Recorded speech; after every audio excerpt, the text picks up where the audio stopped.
Hello po mga kababayan, si Dante Maravillas po, Bicolano broadcaster, vlogger from Albay. Grabe po ito mga statement ni Amy Marcos. Yan, sabi niya, just accept that BP Sara impeachment has already failed. May judgment na po si Amy Marcos, just like Senator Bato. Ganon din mga kababayan yung naging statement ni Marcoleta. Sabi ko sa inyo, somebody mga kababayan from the prosecution panel, I think kailangan ninyong ipetisyon itong mga kakamping senador ni Sara Duterte, ni Digong po, mga proud na sila ay Duterte senators to inhibit.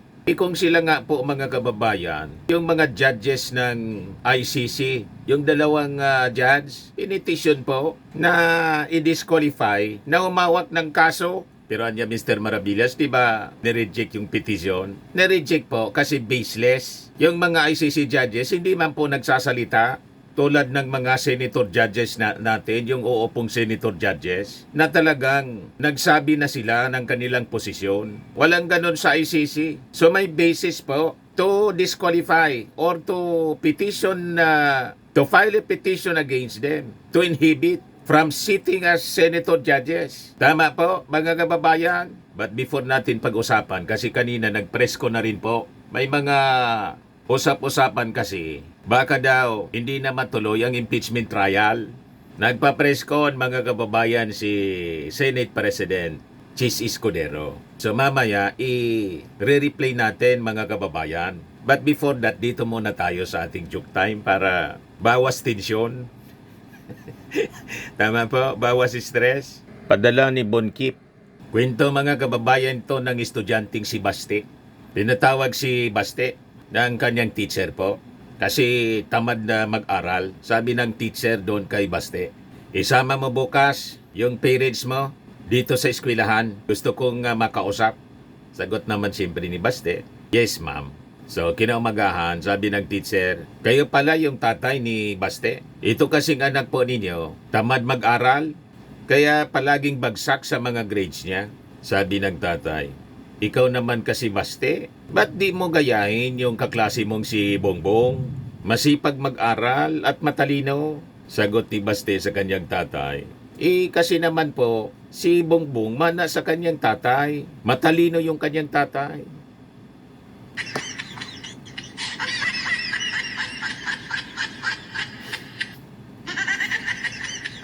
Backfire?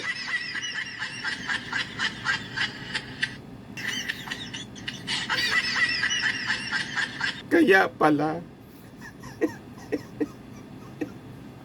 Nag-backfire, matalino yung tatay ni Bongbong. Kaya mana sa kanyang tatay si Bongbong.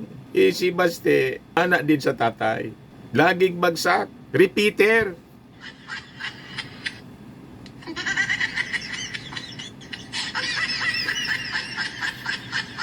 Sino anyang Mr. Maravillas yung Baste? Ewan ko po, wala mang apelyido. Basta yun ang mga pangalan ng pinadalang kwentong katatawanan po ni Bonkip. Anyway, joke man lang po na may katotohanan na Mr. Maravillas. Siya man lang yung nagsabing 75-75 and repeater. On record. Anyway, padala mo na lang po yung GCash number mo. 200 pesos agad. Ito na po. Kasali ka na rin sa ating monthly draw. 5,000 pesos pag nabunot po ang inyong entry, ang inyong pangalan. Pag hindi nabunot, sa December po, sa grand prize, qualified ka pa rin. 10,000 pesos na yung cash prize. Yung mga gusto magpadala ng kanilang mga entries, send nyo po yung inyong mga kwentong katatawanan sa Dante Maravillas vlog, sa messenger po. O kung hindi po, dito sa Facebook account natin, Dante Maravillas. Yung Dante Maravillas vlog, page natin yon sa Facebook. Yung mga kwento po ninyo, dapat brief story lang po. Hindi masyadong mahaba para hindi boring pakinggan. At huwag bastos. Walang censored po na kwento. Not allowed dito po yung censored. Tapos yung nakakadiri, huwag naman ganun. Turn off yung ating mga tagapanood kasi. Baka po ma-delete pa tayo. Violation ng community standard. Sayang naman yung ating channel. So, balikan natin mga kababayan itong issue dito kay Amy Marcos tapos kay Marcoleta. Sa kasi Bato, nauna na natin na sinupalpal yung mga pinagsasabi nito. Nadagdagan pa. And ngayon mga kababayan, si Amy Marcos na at si Marcoleta. Kaya sabi ko nga, I think di dapat ito palampasin ng prosecution. Somebody from the House Prosecution Panel, dapat siguro erase ito. Sinasalaula mga kababayan itong mga senador, yung mismong institusyon. Imagine, sino pa magtitiwala mga kababayan sa Senado? Wala pang presentation po. Na-postpone pa naman po kasi ito naman si Senate President Chis Escudero. May problema din. Kaya inuulan na po ng batiko si Chis Escudero. Ito na nga yung balita dito sa Politico News. Dinidribble na, papatayin lang pala. Chis Escudero leads 11 kill impeachment senators.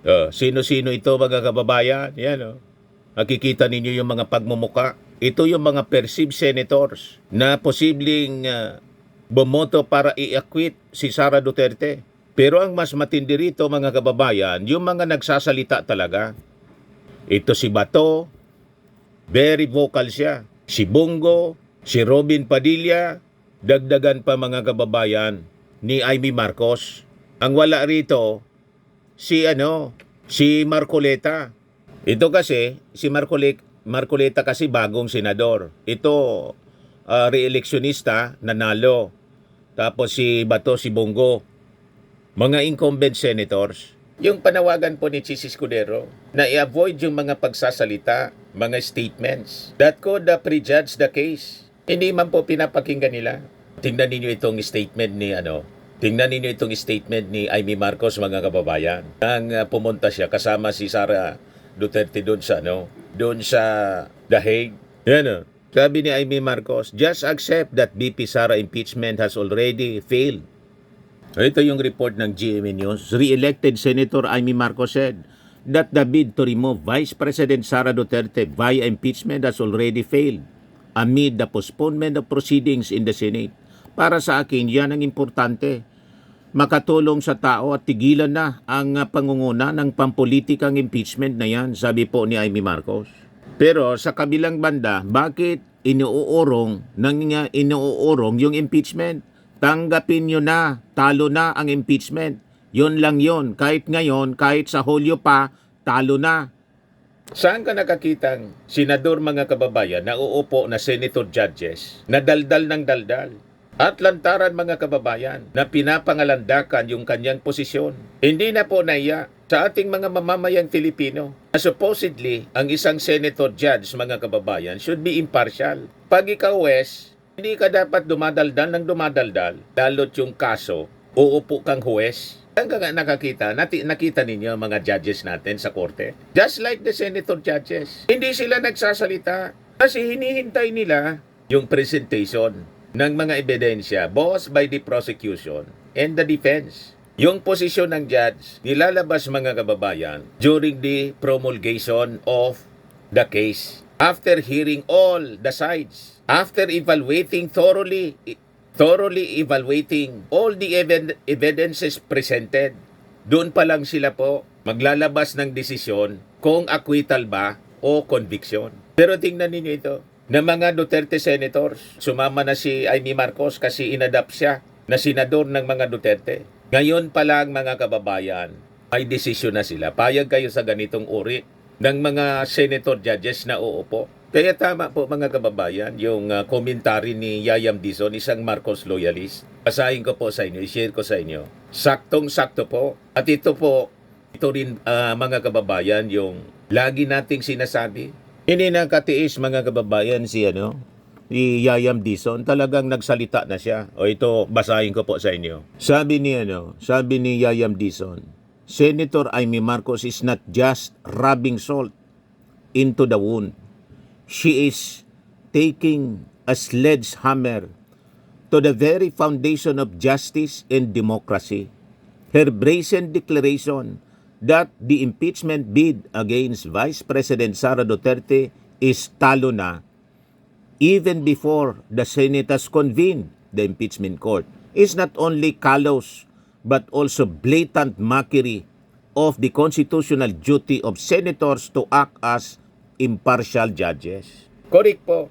Ginawa niya ang katawa-tawa ang ating Senado. Sinalaula niya, mga kababayan, ang Senado as an institution. Sino pang maniniwala sa Senado ngayon? With this kind of senators, mga kababayan, nauupo nga sila na senator judges pagkatapos wala pang judgment, hindi pa nga nakakonvene yung Senado as impeachment court. May desisyon na po sila. Anong desisyon? To acquit.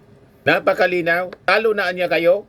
Bayag kayo, mga members ng prosecution panel na ang uupo ng mga senador po, itong mga Duterte senators, payagan. Wala pang presentation ng mga ebidensya, judgment na sila. Payag kayo sa ganon. I think somebody from your end, should file a petition na dapat ito pong mga senador na may judgment na po, na nag-display na po ng kanilang partiality, should inhibit from sitting as senator judges. Pag hindi po, sino pang maniniwala sa inyo? Dapat itong Senado, kasi invaded na po ng may mga tupak yata sa ulo, wala na yung dating Senado, naka-respeto po. Gone with the days of truly honorable senators. Makikita ninyo ngayon, ilalapastangan na mismo yung ating Senado. Tapos tayo sumisweldo sa kanila, payag kayo sa ganon. So yun ang ating yung ating suggestion to the prosecution panel, sino pa ba? Or maybe some concerned lawyers, siguro from the IBP, should file a petition as taxpayers. Hindi pwede ang ganito. Ipa-inhibit natin dapat itong mga senador who displayed partiality in favor of the impeached official po, even before the presentation of the articles of impeachment po. Sinabi na nila, talo na. Yun ang nakakalungkot, mga kababayan. Hindi natin maintindihan kung bakit ganito ang uri ng mga senador. Inayaan nating makaupo sa posisyon. Kaya sabi ni Yayam Dizon dito sa kanyang post, hindi lang ito bastos at makapal ang muka. Ito'y tahasang paglapastangan sa proseso ng impeachment at sa mga Pilipinong naniniwala na ang katotohanan ay dapat ipaglaban. Amy is supposed to stand for fairness in the rule of law, but here she is openly declaring the outcome of a trial that has not even begun. That's not just unethical, it's borderline illegal or unconstitutional. Tama po. Wag dapat silang hayaan makaupo as senator judges po dito sa impeachment trial ni Sara. Unang-una, ang dapat na mag-call ng attention nito, kailang parang wala tayong maasahan kay Chis Escudero. Siya yung nagsabi, calling all senators na mga kasama niya to avoid issuing statements na katulad nito, mga kababayan. Kasi nga, uupo sila na senator judges. Wala man po makinig, mga kababayan, kay Chis Escudero. You see? So makaduda yung leadership talaga po. Walang strong leadership si Chis Escudero sa Senado. Hindi man siya pinapakinggan. Kaya kailangan po, should be from the prosecution panel, sino pa man, or somebody from the legal profession, ang dapat tumayo and file a petition before the Senate, asking the Senate leadership na huwag pa intulutan itong mga senador, mga kababayan, na nagpahayag na ng posisyon sa impeachment case, na wala pa nga po, di pa nagsisimula ang trial, may judgment na po sila. Sinira nila yung tiwala ng ating mga mamamayang Pilipino sa mismong institusyon, sa Senado mismo. Sabi po ni Yayam Dizon dito, para sa isang Marcos na dapat sana ay natuto na sa aral ng kasaysayan, nakakahiya at nakakatakot ang ipakita ang ganitong klaseng arrogance. Hindi lang siya traidor sa pamilya niya, traidor siya sa mga Filipinong nag-aangad ng katarungan at katotohanan. Her remarks are an insult to the Filipino people who deserve nothing less than a fair trial and an honest reckoning with the allegations at hand. Tama po. Sino pang maniniwala sa kanila? Di ba po? Sinira nila, mga kababayan, ng tiwala ng ating mga mamamayang Filipino. Ngayon pa lang. Siguro dapat i-abolish na lang natin. Somebody from the Congress. May mga nananawagan na noon ng unicameral na lang po. Wala na yung Senado. Kasi inefficient po yung Senado pati sa pagpasa ng mga batas, napakabagal po. Lahat po grandstanding mga kababayan. At yung Senado, kung sino-sino na lang po ang kumakandidato, tumatakbong pagkasenador, hindi na tulad nung panahon ng mga naupong senador are the likes of Salunga, Tolentino, Rojas, Tanyada, yung mga bigatin po, Jokno, Usmeña, yan ang mga uri, kalibre ng mga senador. Ngayon kung sino-sino na lang po, basta't sikat mga kababayan. O tingnan ninyo ang nangyari sa ating Senado. You see, si Amy Marcos sumama pa. Pati yung utak niya mga kababayan, infected na rin. Nawala sa katinoan po. Imagine, uupo kang senator judge. Pagkatapos, dumaldal ka na. Natalo na yung kaso. O ba't uupo ka pa? Para wala pang presentation ng ebidensya, may judgment ka na. Di ba po? Di ba harap-harapang pagsalaula mga kababayan ng ating Senado as an institution? Sabi dito ni Yayam, tila ba nakalimutan ni Amy na ang Senado ay hindi laruan ng kahit sinong politiko? Hindi lang ito labanan ng kapangyarihan, ito ay laban para sa katotohanan at dangal ng bansa.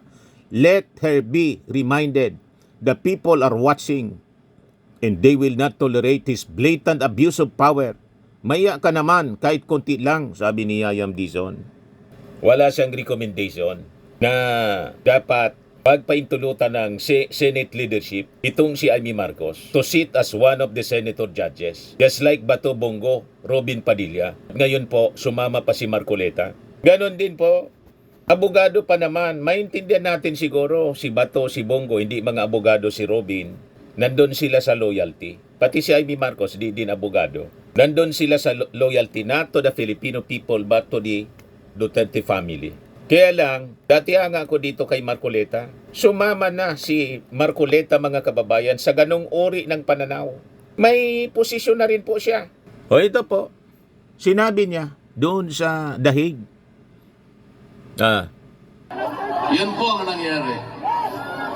Umanda sila. Ito pong impeachment na kinakasa nila, bahala sila. Bahala sila. Pero kung ako ang masusunod, sabi ko sa kanila, para mabawasan ang kahihiyan ng ating gobyerno, para hindi na mapahiya ang administrasyon, tigilan nyo na. Tigilan nyo na para hindi na mapahiya. Ngayon, kung gusto nyo mapahiya, ituloy nyo. Hindi rin naman kayo mananalo. Kahit saan tayo mapunta, hindi mananalo ang kalaban ng ating Vice President. Sinabi ko na noong una, uulitin ko sa inyo, kung ayaw nilang itigil, nasa sa kanila. Pero kung gusto nilang mawala ang kanilang kahihiyan, itigil na lang nila. Ngayon, ayaw niyong tumigil, purbahan natin. Sige, isulong ninyo. Pareho din naman ang mangyayari. They will not be able to remove the Vice President. Itaga mo sa bato yan. Itaga nyo sa bato yan. Walang mangyayari.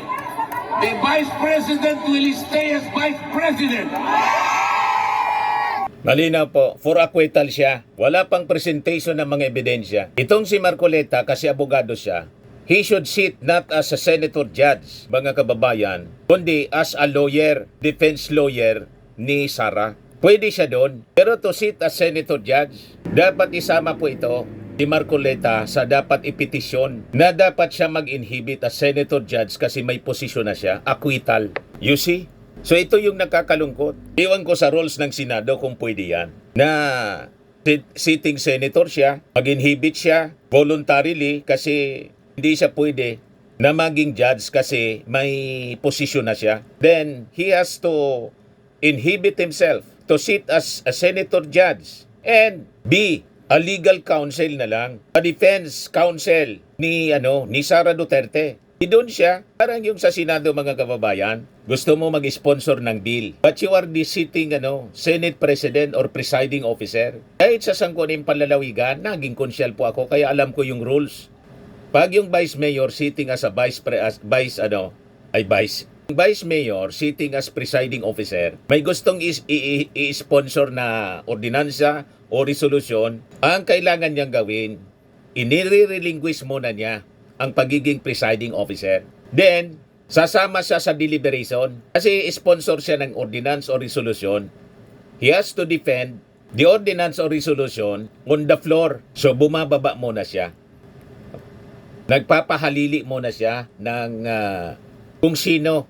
Usually yung number one, councilor. Ikaw na muna niya ang mag-preside because I'll be defending this ordinance na ako yung sponsor. Ganon din dapat dito. Ewan ko kung ano, hindi ako familiar ng rules ng Senado. If it is possible, sa ating Senado, si Marcoleta bilang abogado, tumayo na lang siyang abogado. Walang problema yon sa atin. And I think sa ating mga mamamayang Pilipino, kasi Duterte man talaga siya. But to sit as a senator judge, I think hindi po yun katanggap-tanggap, mga kababayan. Kasi nag-display na siya po ang kanyang partiality.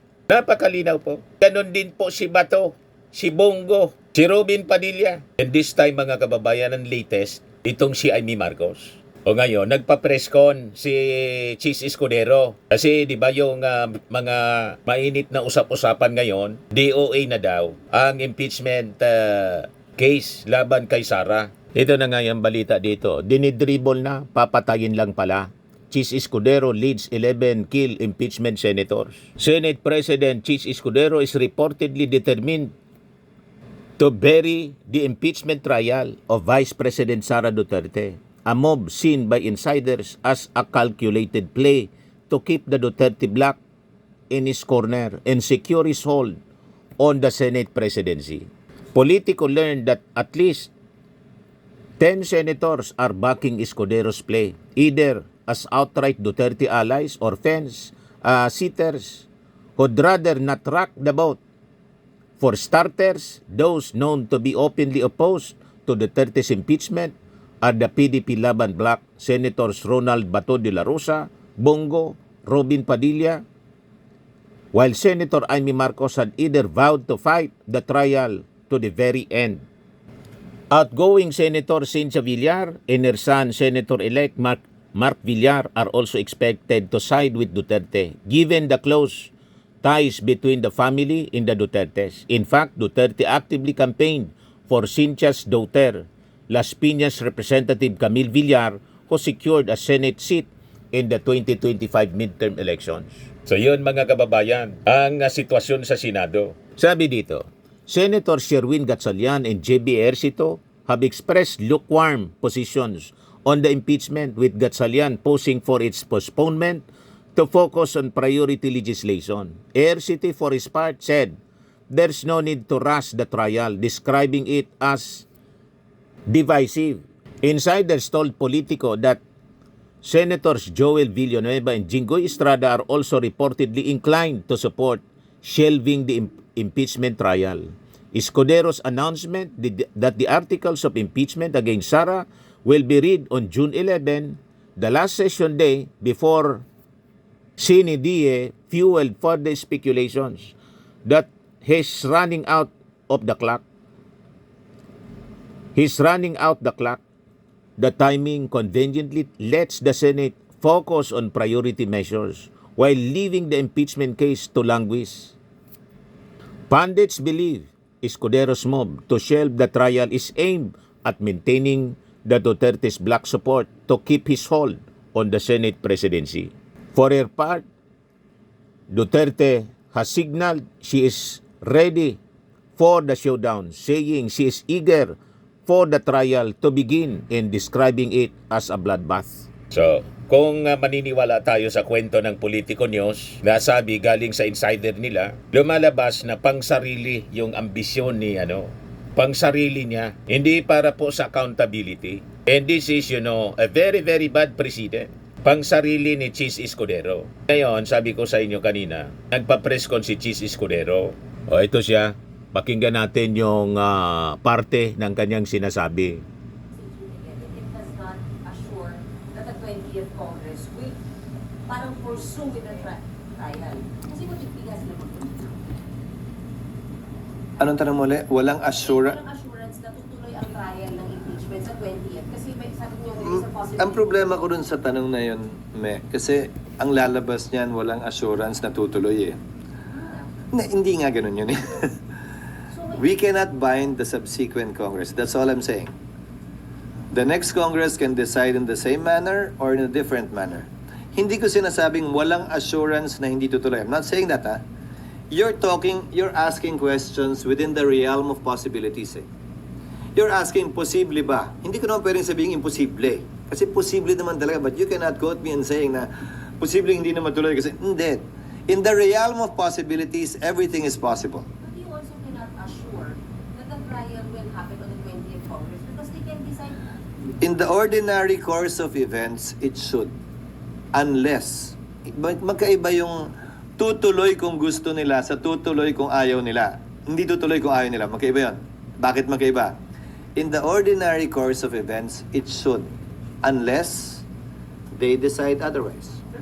Pwede bang mag-design na hindi? Kasi constitutional duty ng Senate. Kung hindi sang-ayon yung isang panig sa gagawin ng Senado, malaya silang makakaakyat. Gano'n naman yung sistema natin, di ba?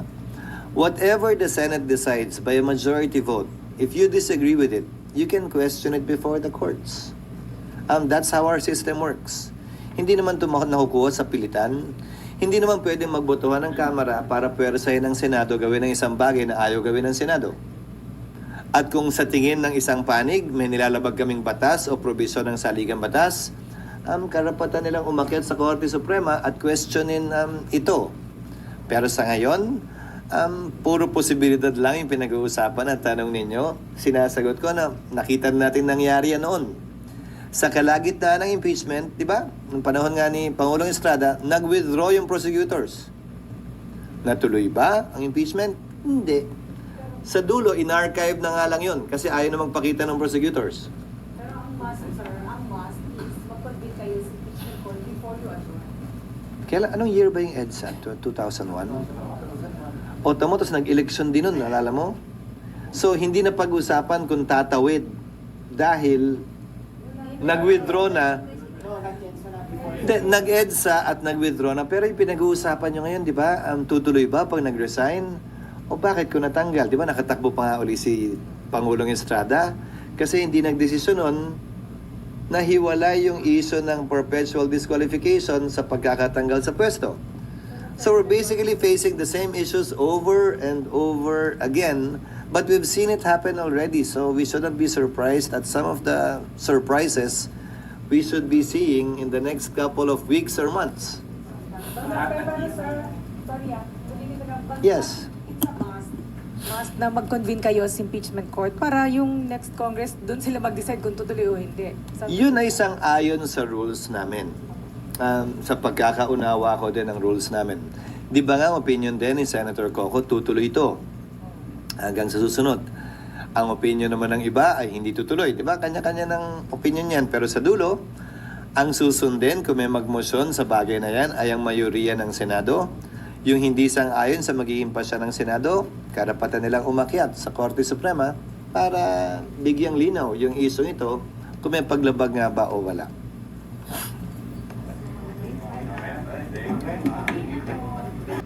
Tingin ninyo, nasa dulo na yon mga kababayan, last part ng press con. So, i-replay natin kung ano yung naunang mga na-discuss na itanong kay Chis Escudero sa pinatawag ng press con kanina in relation dito po sa impeachment trial ni Sara Duterte. Ayan po.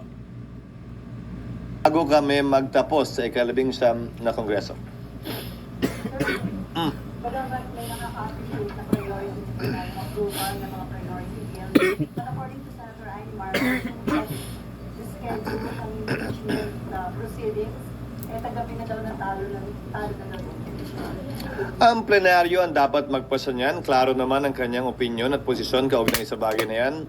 Pero hindi para sa akin na sabihin niya ang posisyon ng kabuuan ng Senado. Pag-uusapan yan sa susunod na mga araw marahil kapag nag-resume ang plenaryo, lalong-lalo na sa tinakdang petsa kung hindi ito mababago ng plenaryo sa ika-11 ng Hunyo.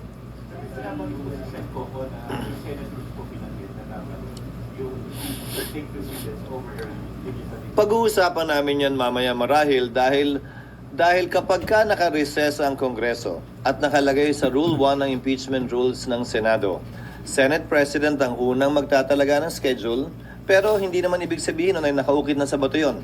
Pwedeng baguhin yan kung sakasakali at anumang oras ng plenaryo. Kung yan ang mangyayari, plenaryo ang masusunod. Pangalawa, yung binabanggit na rule ni Senator Coco, Rule 10 in particular, yan ay tumutukoy na sa trial. Wala pa po kami doon. Hindi pa nga nagsisimula ang trial, hindi pa nga nare-refer yung impeachment complaint sa rules para magsilbing hudyat, para buuin na ang impeachment court na siyang magko-conduct ng trial. At sinabi ko na rin ito noon pa, nung inihain pa lang ang impeachment complaint. Ang pinakamalayong mararating na ng Senado ay mag-issue ng summons. Dahil meron 10 araw para magsumite ng sagot ang nasasakdal at pagdating ng June 30, mawawala na ng bisa ang otoridad ng mga prosecutors o sino mang kukunin nila na pribadong prosecutor na tumayo kaugnay ng kasong ito. Hindi pwede magpatuloy ang kaso na may isang panig lamang at wala ang kabilang panig. Sir, what about yung sinasabi ni Senator Coco na parang ang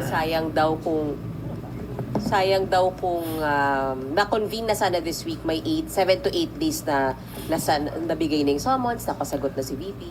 Hindi, 10 days nga yun eh. Nakalagay sa rules, 10 days from receipt. So kung June 3 na padala, June 13 matatanggap, adjourned na rin ang Senado. Kung June 11 pinadala, June 21, adjourned na rin ng Senado. At may naiiwan na lamang na ilang araw ang bisa ng otoridad nga ng mga prosecutor para ipagpatuloy ang trial nang walang panig mula sa kanila. SP,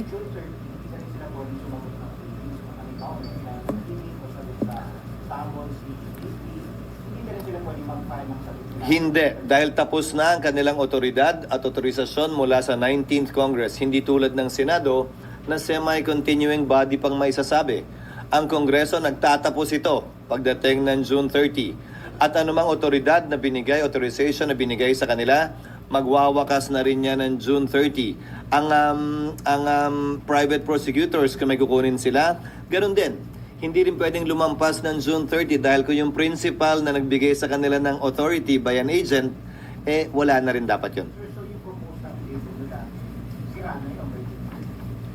Sira na yon by June. Aling proposed timetable? Hindi na namin babaguhin na nga yung rules dahil nga, kung maalala nyo, siguro mga ilang buwan na ang nakakalipas na sinabi ko, may mga panukalang baguhin yung rules pero sa dulo, maliban na lang nga, ulitin ko, kung ang plenaryo ay magde-decide otherwise, hindi na lang kami magbabago ng rules dahil baka sabihin pinapalitan pa namin to in the middle of the game. So kung ano man yung mga nakatakdang rules sa rules of court ngayon na suppletorily applicable, yun na lamang yun.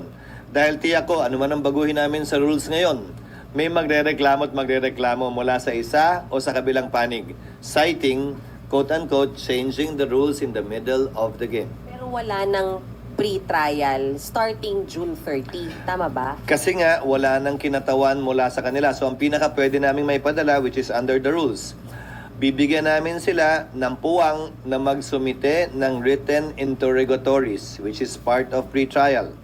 Ibig sabihin nun, tatanungin na nila lahat ng gusto nilang tanungin mula sa kabilang panig, sasagutin ng kabilang panig, magtatanong din yung kabilang panig, sasagot din, hanggang doon na lang yun. Kung sasagutin nila, dahil pwede nilang piliing wag sagutin at wag pansinin yung written interrogatories na ipapadala ng magkabilang panig. And then the written interrogatories will be used during the trial proper? Yes, kung anong admissions man ang ginawa doon, magagamit yon ng magkabilang panig pagdating ng paglilitis. SP, since move na ng June 11, Yes, Nympha. yes, yung reading ng articles of impeachment, sa June 11 na rin lahat mangyayari yung pag... Lahat-lahat na. Ngayon, bakit? Meron kaming rule kaugnay ng 3 days bago namin ma-third reading ang isang panukalang batas. Pag hindi namin na second reading yan this week, hindi na namin mata-third reading yan next week.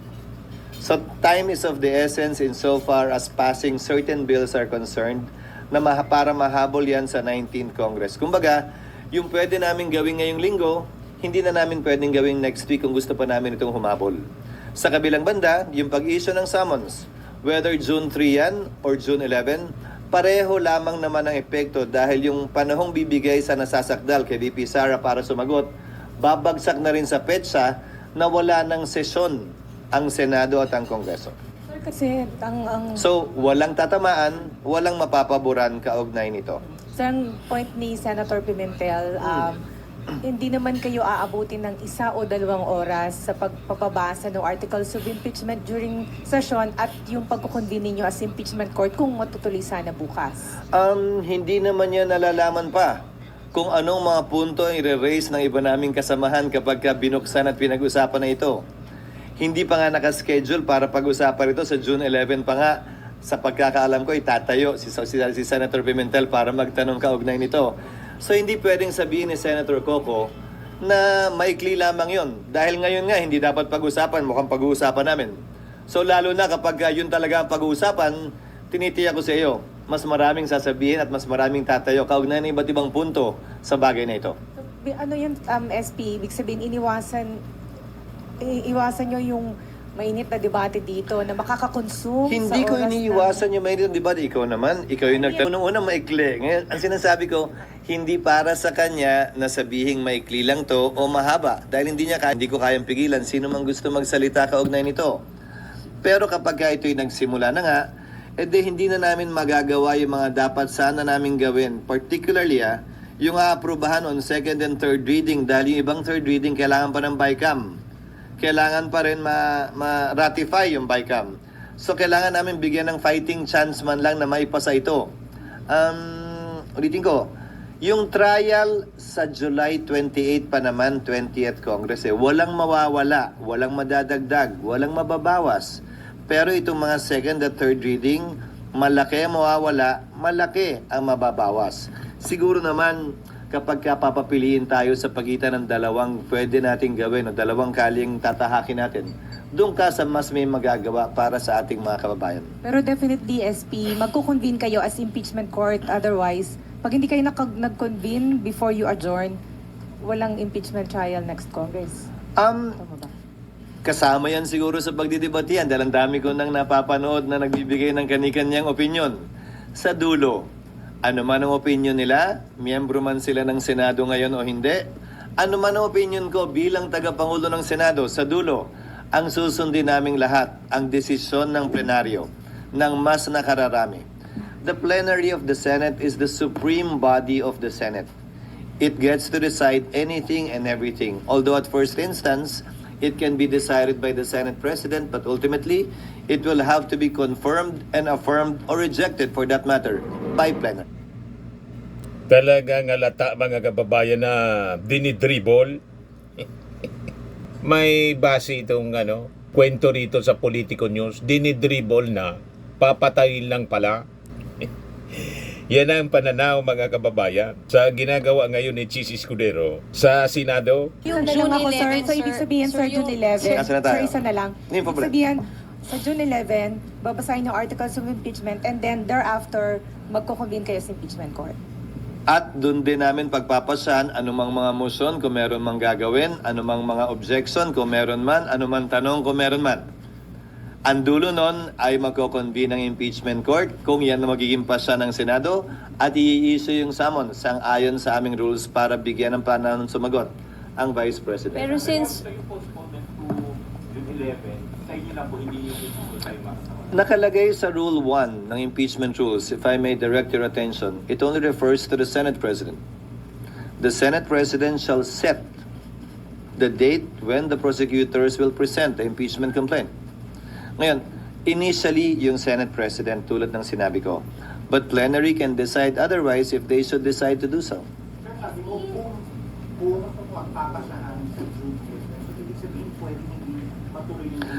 Ang dami ko na kasing naririnig ng mga nagsasalita dito na miyembro ng 19th Congress. Di ba?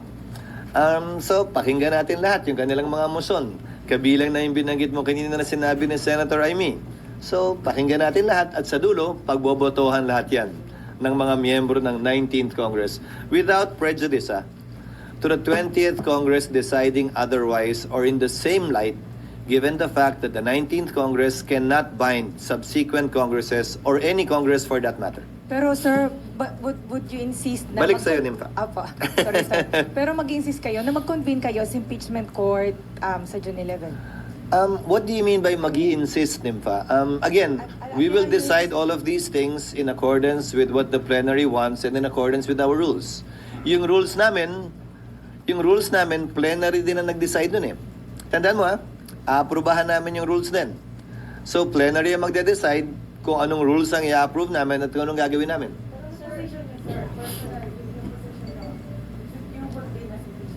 In the natural course, yes.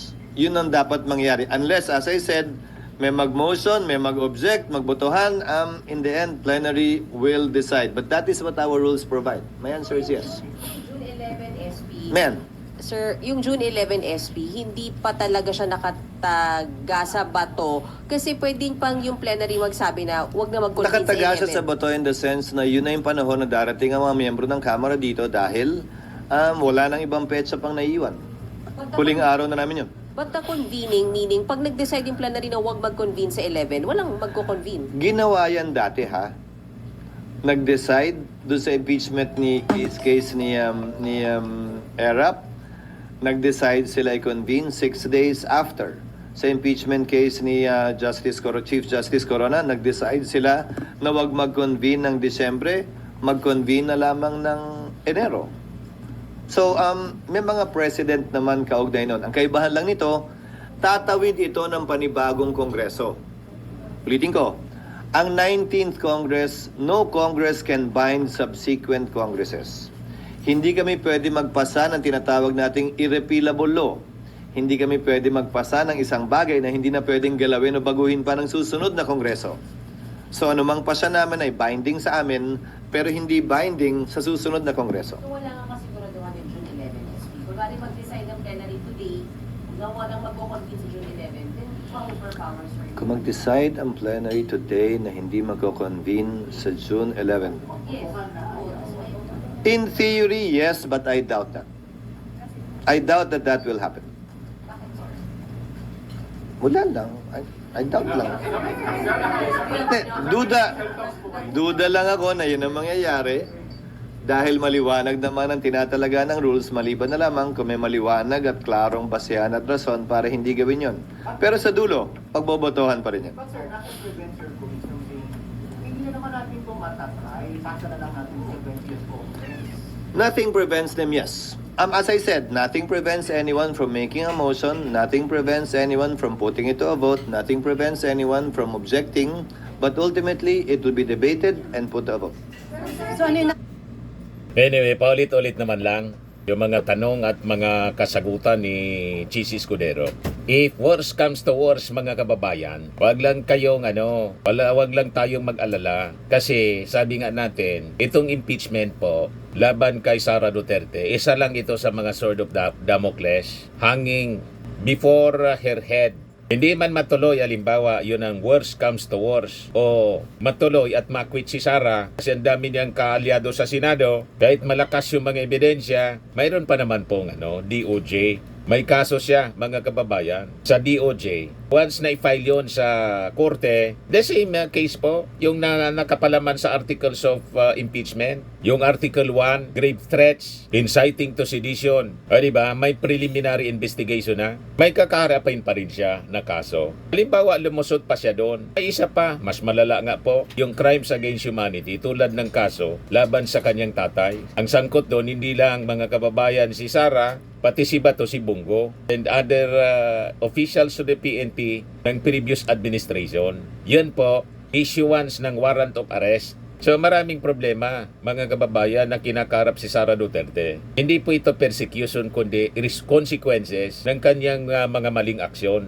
mga maling ginawa.